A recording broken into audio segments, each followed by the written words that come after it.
once again, fellow boxing fans, and thanks for tuning in. It's an honor and a privilege to be able to present this content to you. And I want to honor all your requests. So if there's a video that I haven't covered that you've sent me that I've somehow overlooked, which isn't intentional, by the way, please send that back to me. I've been going through the videos to see if I can find some of those requests that I know I've seen, but for some reason, I can't seem to find them. Please send those to me. Feel free to send me reminders saying, hey, I requested this fight a number of weeks, months ago, days ago. Would you please cover that fight? I will get that video up for you. I thank you for your patience thus far. And I thank you for 600 subscribers. I can't wait to go live. So I just have to keep those subscribers pouring in, and I'll eventually be able to go live and chat with you. So please share these videos. Please hit those likes, and please subscribe. I greatly appreciate it. The fight I'll be covering in this video is another great one from a sporting view between two legendary middleweights by the names of Tommy the Hitman Hearns and Jake the Baby Bull LaMotta. Hearns versus LaMotta. What an exciting fight from the standpoint that this is a classic case of skills versus will, with Tommy Hearns bringing the skills and Jake LaMotta bringing the will. Which one will prevail in this fight? Well, let's jump into it. The advantages that Tommy Hearns brings into this fight, and I'm just going to say from jump and be honest, Tommy Hearns is the better overall fighter. He has the better skills, or the better skill set. He has the jab, the straightest right hand I've ever seen being thrown. He controls the distance. That he has paralyzing power, great footwork, knows how to control the distance, if I haven't already said that. And he has an arsenal of punches, meaning he can throw any and every punch, from hooks, straight rights, uppercuts. So Tommy Hearns was the total package. Jake LaMotta, real tough fighter, real determined, real durable, and he's just determined. He's just determined.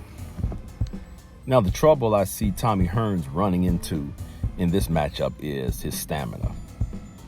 And you do not want to have stamina issues against a fighter like Jake LaMotta, because Jake LaMotta is going to keep coming. And Tommy Hearns will score a lot in this fight. He will touch Jake LaMotta up a lot in this fight. But will Jake LaMotta respect his power?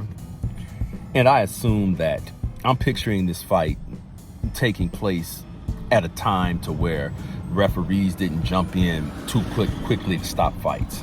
I mean, nowadays you'll take 2-3 good shots and the referee would jump in, and for good reason. I mean, the safety of the fighters should be the priority. But back when these guys were fighting, I mean, you were fighting to the finish, or you were fighting till one guy fell. That's just the way it was back then, and this would be one of those 15-rounders, the way that I see it. So it's better for Tommy Hearns if he does damage early, but it's better for Jake LaMotta if the fight goes into the later rounds. So Tommy Hearns has to put his work in early and stop that from happening. Jake LaMotta has a better chin than Tommy Hearns. He definitely does. But if Tommy Hearns could keep Jake LaMotta at bay, control the distance, use his footwork, pump that jab, I think he's in good shape. But if he decides to trade, he's going to get caught and he's going to go down. Now, whether he'll get up, it just all depends. Skills versus will. So it just depends on whose game plan is on point that night. And who's coming with the game plan, who's coming with the determination.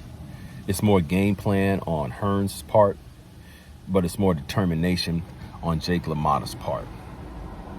And both of these guys fought amongst the greatest of their era. So both of these guys were battle tested. And so two warriors are going into this fight.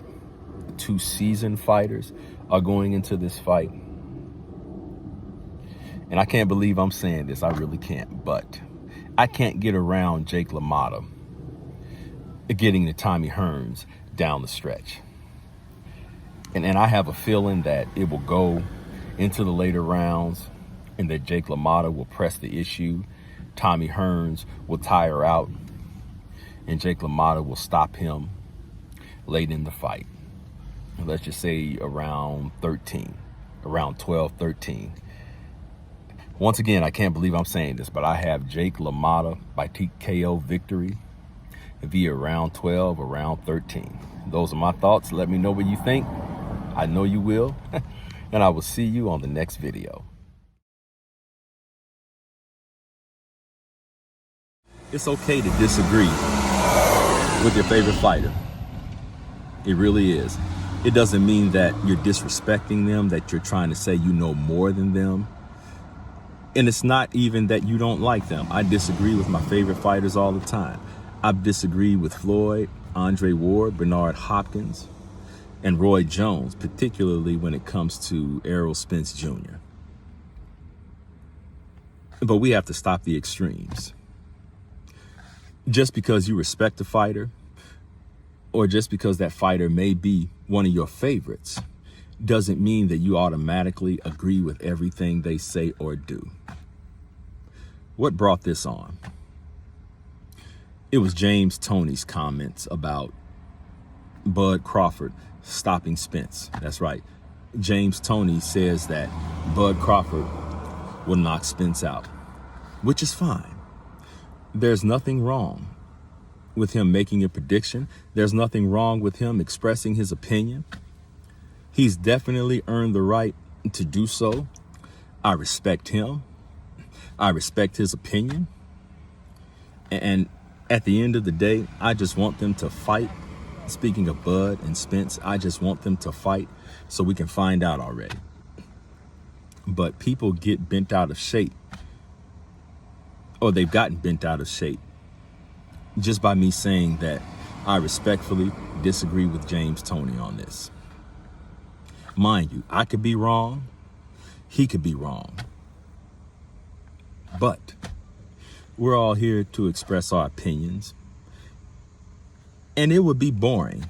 It really would be boring if we agreed on everything. If we just said yes to everything. What makes this interesting is the different opinions, the different outlooks, and just different perspectives. That's what makes this. If you don't have that, you don't have boxing forums. Hell, you don't even have a sport. So you can disagree with a fighter you love. You can disagree with a well-known fighter. It's okay. It's not a sin. Big fan of Bernard Hopkins, but I just don't care for some of the things that comes out of his mouth. That's it.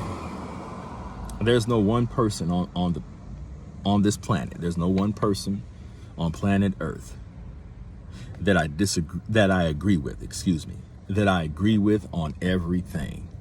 And it's okay. We can all have our opinions, still love each other, still respect each other, and still engage in a respectable or respectful debate. And we can still do that. So I respect Tony's opinion on this fight by saying that Bud knocks Spence out, but I'm just not seeing it. As a matter of fact, I'm not seeing either one of these guys get stopped. It's going to be a tactical bout. It's going to be a competitive bout, and it's going to be a great fight. I wish they would just get it done already and give the fans what we are craving. A super fight between two of the best welterweights today. Get it done, gentlemen. Bud and Spence. If by some miracle you're watching this video, get it done. Get it done. Get it done.